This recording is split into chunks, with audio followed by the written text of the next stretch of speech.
حال ہی میں ہمارے دیش میں ایک قانون پاس کیا گیا، بل پاس کیا گیا ہے وقف بورڈ کے خلاف۔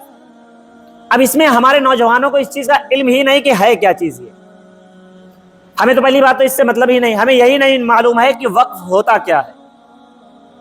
ہمیں یہ نہیں معلوم ہے کہ وقف ہوتا کیا ہے، اس سے مسلمانوں کو فائدہ کیا ہے، اس سے مسلمانوں کا نقصان کیا ہے، معلوم کیا ہوگا؟ نہ ہم نے دنیا پڑھی ہے، نہ ہم نے دین پڑھا ہے۔ اگر ہم نے دین پڑھا ہوتا تو ہمیں معلوم ہوتا کہ وقف کی اہمیت ہمارے لیے کیا ہے، یا وقف بورڈ کی اہمیت ہمارے لیے کیا ہے، یا ہم نے دنیاوی تعلیم حاصل کی ہوتی تو ہمیں پتا ہوتا کہ جو یہ بل پاس کرائے جا رہے ہیں، یہ قانون پاس کیے جا رہے ہیں، آخر کیوں کیے جا رہے ہیں۔ لیکن ہم ان چیزوں میں کبھی دلچسپی نہیں لیتے۔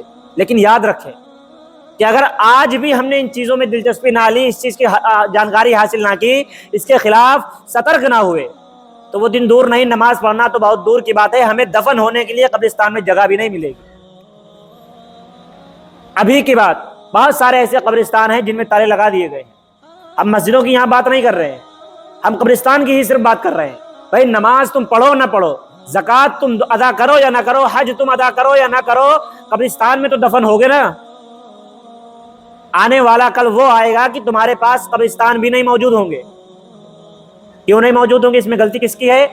اس میں کمی ہماری یہ ہے کہ ہم تعلیم میں بہت پیچھے رہے، تعلیم میں ہم بہت پیچھے رہے، اور ہم سے پیچھے والے بہت آگے نکل گئے، اور آگے نکلنے کے بعد میں وہ اس چیز کا فائدہ اٹھا رہے ہیں۔ مثال کے طور پہ آپ کو سمجھاتے ہیں کہ پہلے کے ہمارے جو بزرگ ہوا کرتے تھے، زمین وغیرہ جب خریدتے تھے تو کاغذی کارروائی وہ اتنی نہیں کرتے تھے، کاغذی کارروائی کو وہ اتنی امپورٹنس نہیں دیتے تھے، اتنی اہمیت نہیں دیتے تھے۔ ان کے نزدیک زبان کی اہمیت زیادہ معنی رکھتی تھی، کاغذ پہ اتنا زور کبھی انہوں نے دیا نہیں۔ اب بہت سارے ایسے لوگ ہوں گے، بہت سارے ایسے بھی یہاں پہ، بہت ساروں کے ساتھ ایسا ہو جاتا ہے کہ باپ دادا نے زمین زبان کے ذریعے بیچ دی کہ ہاں بھائی یہ تمہاری ہوگی، پیسہ ہو گیا، اور آج بہت سارے لوگوں کی جو نیک لوگ ہیں انہوں نے اس زمین کو کچھ نہیں کیا بھائی، انہیں معلوم ہے کہ ان کے باپ دادا نے زمین بیچ دی تھی، اور جن کی نیتیں خراب ہیں اور تعلیم یافتہ ہو گئے تو انہوں وہی قبضہ کر سکتے ہیں اور آپ کچھ نہیں کر سکتے۔ ایسا بہت سارے لوگوں کے ساتھ ہوا ہوگا۔ اب یہی چیز وقف کے ساتھ بھی ہوگی، کیونکہ بہت سارے لوگوں نے اپنی زمین کو وقف کر دیا۔ وقف کرنے کا مطلب راہ خدا میں دے دیا آپ نے اپنی زمین کو۔ کسی نے قبرستان کے نام دے دی، کسی نے مان لیجیے اپنی مسجد ہے، اب اس کو بھی، اس زمین کو بھی کسی نہ کسی نے مسجد کے نام پر دیا ہوگا۔ مسجد کی زمین بھی ظاہر سی بات ہے کسی نے خریدی تو ہے نہیں، اب بہت ساری مسجدوں کی خریدی بھی جاتی ہے، یعنی ظاہر سی بات ہے مسجد کے لیے زمین اگر آپ نے خریدی بھی ہے تو وہ بھی آپ نے کسی کے نام پر نہیں کی، وقف کر دی گئی اللہ کی راہ میں۔ اب اس کے کاغذ آپ کے پاس ہے تو بہت بڑی بہترین بات ہے۔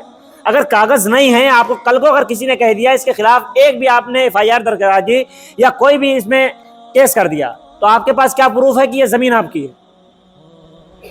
اگر آپ کے قبرستان پر کسی نے ایک کیس داخل کر دیا، ایک آدھ کیس کر دیا، آج کفار اسی پر بیٹھے ہیں کہ کہاں مسلمانوں کو دبایا جا سکتا ہے، مسلمانوں کو کہاں کمزور کیا جا سکتا ہے، وہ اسی پر بیٹھے ہوئے ہیں۔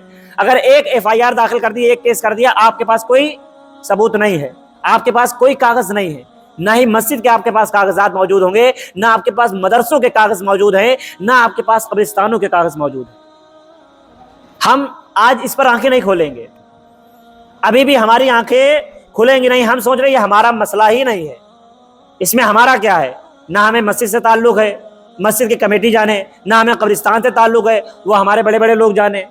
بھائی کل دفن ہونے کے لیے جب تمہاری لاش قبرستان کے باہر پڑی ہوگی اور اس کے بعد وہاں پر پولیس والے کھڑے ہوں گے کہ یہاں دفن نہیں کرنے دیں گے، اس دن تمہیں تو احساس نہیں ہوگا، لیکن تمہارے گھر والوں کو ضرور احساس ہوگا کہ تم نے کتنی بڑی غلطی کری تھی۔